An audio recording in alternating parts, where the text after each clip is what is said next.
హరీష్ రావు ప్రతిరోజు ఏదో ఒక అంశాన్ని తీసుకొని దాన్ని ప్రచారం చేసుకోవడానికి లేకపోతే దాన్ని అబద్ధాలుగా మార్చి అబద్ధాలు ఉన్న వాటిని ప్రచారంలో పెట్టి మరింత లబ్ధి పొందాలని ఒక ఎత్తుగడ కనబడుతుంది. అటు సరే కేటీఆర్ అంటే కేసీఆర్ మనుగడలో లేడు కాబట్టి ఇలాంటి పరిస్థితి వాళ్ళకు వచ్చింది. ఎందుకంటే వచ్చిందో లేకపోతే వాళ్ళే తెచ్చుకుంటుందో కానీ యాడ్స్ మీద మనం కాంగ్రెస్ ప్రభుత్వం ఇచ్చే యాడ్స్ మీద ఈరోజు ఆయన మాట్లాడుతున్నాడు. ఏమని తెలంగాణ ప్రజల సొమ్మును ఎలా కాంగ్రెస్ పార్టీ ఇట్లా దుర్వినియోగం చేస్తున్నది కాబట్టి మళ్ళీ కాంగ్రెస్ ఖాతా నుంచే ప్రజలకు చెందేటట్టుగా చేయాలని చెప్పి ఒక విచిత్రం ఒక సంస్థ ఇస్తున్నది ఏంటి ఈయన గురించి ఇంత మొత్తం అన్ని ఏం చూస్తే కింద ఏది వీటిగా ఉన్నది. ఆ స్థాయి కూడా చేసిన పరిస్థితి మీకు గుర్తు రావట్లేదు.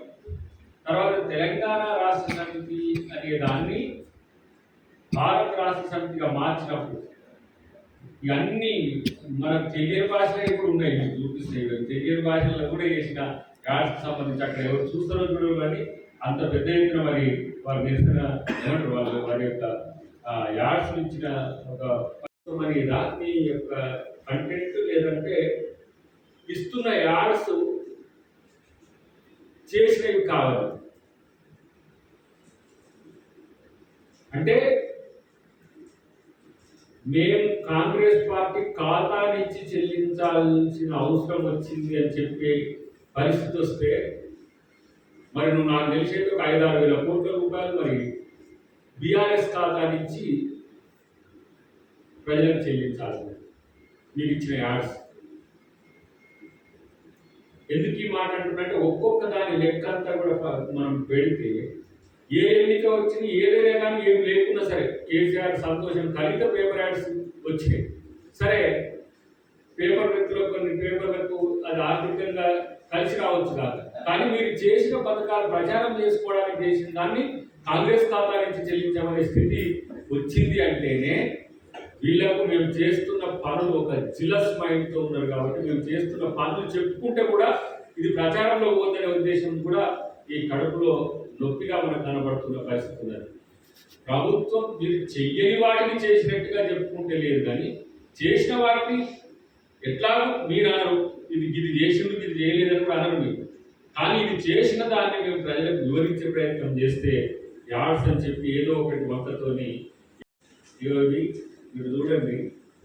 ఆయన నేను ఈ భాషలు చెప్పలేదు, కన్నడ ఒకటి తెలుస్తుందని, హిందీ ఒకటి తెలుస్తుంది. ఇగో ఈ భాషలన్నీ మీరే చూసుకోరు. ఒక్కొక్క తీరొక్క భాషలు ఇచ్చిండు తాత. మలయాళం ఇచ్చిండు, కన్నడం ఉంది, ఇక ఈ హిందీ లెక్కనే ఉన్నాయి కానీ ఇంకా కొన్ని భాషలు వేరే భాషల్లో కూడా ఇచ్చిండు. మరి ఏ రాష్ట్రాలు మీరు చూస్తే ఒక దానికి సంబంధించి 150 కోట్ల రూపాయల ఒక్కసారి ఇచ్చినది. ఇట్లా మీరు చూస్తే ఈ పత్రికల్లో ఇది కేసీఆర్ బొమ్మే, ఏం లేదు దీంట్లో. మీరు చూస్తే ఇంత పెద్దగా కనపడేదాంట్లో కేసీఆర్ బొమ్మే ఉంటుంది. మేము వేసే దాంట్లో మీరు చూడండి, మేము చేస్తున్న సంక్షేమ పథకాలకు సంబంధించిన వివరాలు ఉంటాయి. మేము చేస్తున్న ఏదైతే సంక్షేమ పథకాలు ఉంటాయో వాటికి సంబంధించి, ఎందుకంటే మేము ఉచిత కరెంట్ ఇస్తే ఉచిత కరెంట్ గురించి మీరు ఎట్లా చెప్పరు, లేదు మేము ఫ్రీ బస్ ఇస్తే ఫ్రీ బస్కు సంబంధించి కూడా ఇలాంటివి చెప్పరు. హార్వర్డ్లో చదువుకున్నది కూడా ప్రజల సొమ్ముతోనే లేకపోతే ప్రభుత్వము ధనంతోనే అని చెప్పే ఒక ప్రయత్నం.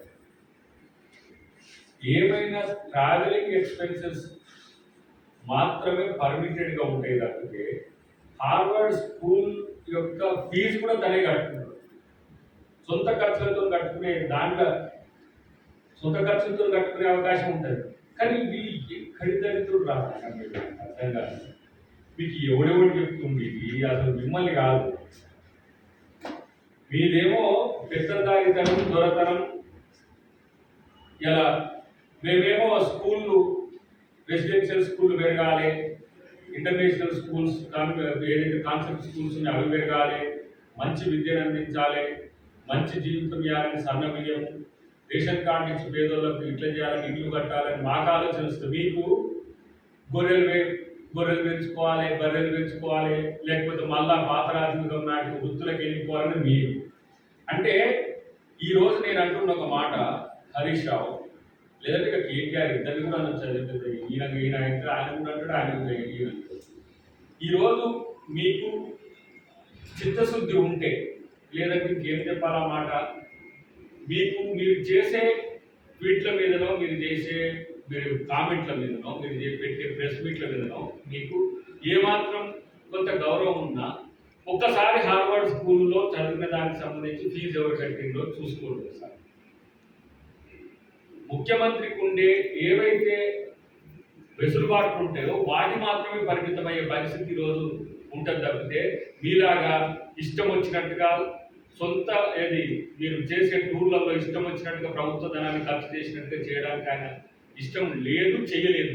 అదొకటి చేయలేదని చెప్పడం కాదు, చలో మీరు ఏ లెక్క ప్రకారం బయట పెట్టండి, వాస్తవాలు ఉంటాయి.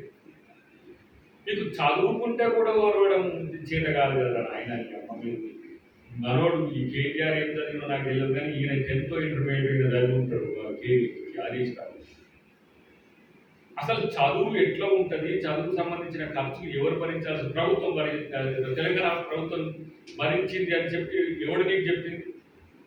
కనీసం బుద్ధి ఉందా నీకేమన్నా? ఆ సమాచార చట్టం ప్రకారం వేసినా మీకు తెలుస్తుంది కదా. ఆయన తెలిసింది ఏడా అమెరికా ఇచ్చిందా? ఇప్పుడు ఎవడో ఇచ్చింది వాడు ఒక తలకాయ అబద్ధాలు ప్రచారం చేయడానికి కొంతమంది ఫేక్ అకౌంట్లతోనో ఫేక్ ఏదో ఐడియాలతోనే పెడతారు. ఇప్పుడు రాజశేఖర వాళ్ళంతా ఇప్పుడు నమస్తే తెలంగాణ కానీ టీ న్యూస్ కానీ వీళ్ళంతా డైరెక్ట్గా వీళ్ళే అబద్ధాలను ప్రచారం చేయడానికి ఒక ప్రాపగండా దానిగా ఈరోజు ఎదిగిన పరిస్థితి. కాబట్టి హరీష్ రావు ఇవన్నీ పిచ్చి శేఖర్ మారు. దాంట్లో కూడా రాసినోడు కూడా ఉంటాడు, బయట నేమ్ రాయరు కానీ ఉత్తరనే రాస్తారు పెద్ద ఫ్రెండ్ పేరుగా పెట్టేసి. ఒకరోజు నమస్తే తెలంగాణ అంటే తెలంగాణ ఉద్యమానికి ప్రతీకరమైన దాన్ని మీరు ఏం చేసారు, గుమస్తా తెలంగాణ మార్చుకుంటారు. ఇంకా చివరికి దాన్ని ఎంత నీచమైన స్థితికి తీసుకుపోతున్నారు. ఒక పవిత్రమైన కార్యానికి అది వాడింది ఒక దశలో తెలంగాణ ఉద్యమకారులకు అది కరదీపికగా ఉంటాయి. కానీ అలా కేసీఆర్ కోసం దాన్ని దిగదార్చింది. సరే, వారు లక్ష్మీనారాయణ గారి నుంచి బెదిరించి తీసుకున్నారో, అప్పుడు ఏం తీసుకున్నారు కానీ ఇప్పుడు దాన్ని మీ యొక్క సొంత డబ్బా కొట్టుకున్నా ఒక మంచుకున్నాడు. కానీ అబద్ధాలు ప్రచారం చేయడానికి ఎందుకు వాడుతున్నారు? ఇలా అంతే. ఇక్కడ కూడా మనం ఏమైనా మాట్లాడితే అయినా తీసుకొని పోయి దాంట్లో ట్రోల్ చేసుకుంటూ పెద్ద టీవీ కూడా తయారైంది. దాన్ని రాజ్ న్యూస్ ఉన్నప్పటి నుంచి చూసినాం మేము. తెలంగాణ ఉద్యమ ప్రయోజనాల కొరకు తెచ్చింది అనుకున్నాం, కానీ మీ స్వార్థ ప్రయోజనాల కొరకు కానీ ఇప్పుడు అర్థమైంది. అబద్ధాలు ప్రచారం చేస్తే ఇలా ప్రజలు నమ్ముతారు అనుకుంటే హరీష్ రావు ఇలాంటి పిచ్చి అబద్ధాలను కూడా నమ్మడు.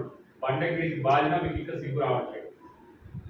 ముఖ్యమంత్రిని నిజంగా నేను ఒక మాట అంటున్నా, ట్రోల్ చేసుకుంటారు కదా మీరు. ముఖ్యమంత్రి లాగా నిజాయితీగా ఉండే ఒక ప్రయత్నం మీరు చేయండి, కనీసం భవిష్యత్తు అయినా మీకు బాగుంటుంది. ఆడిపోతారు, మూసీకాడిపోతారు. మూసీకాడ చట్టాలన్నీ చేసింది కూడా కేటీఆర్ అనే దళితుడే. మూసీకాడ టైటిల్ లేకుండా ఎలాంటి పర్మిషన్స్ ఉన్నా అది ప్రభుత్వం తీసుకోవచ్చని చట్టం చేసింది కేటీఆర్ అనేటువంటి. పోయి మళ్ళీ మూసీలో ముక్కు పెట్టి ముందుతాము, అక్కడ పోయి మూసీలో మేము బాగు చేస్తున్నాం. మీ 6 మీటింగ్ల యొక్క మినిట్స్ని బేస్ చేసుకొని ఇంకా ప్రజలకు నష్టం జరగకుండా మీ దగ్గరికి వచ్చిన వాళ్ళే చెప్తున్నారు కదా, మాకు డబుల్ బెడ్రూమ్ ఇల్లు ఇచ్చిండ్రు కానీ మేము అక్కడనే ఉంటాము సార్ మేమని చెప్పి. ఎక్కడి నుంచి ఈరోజు ఇట్లాంటి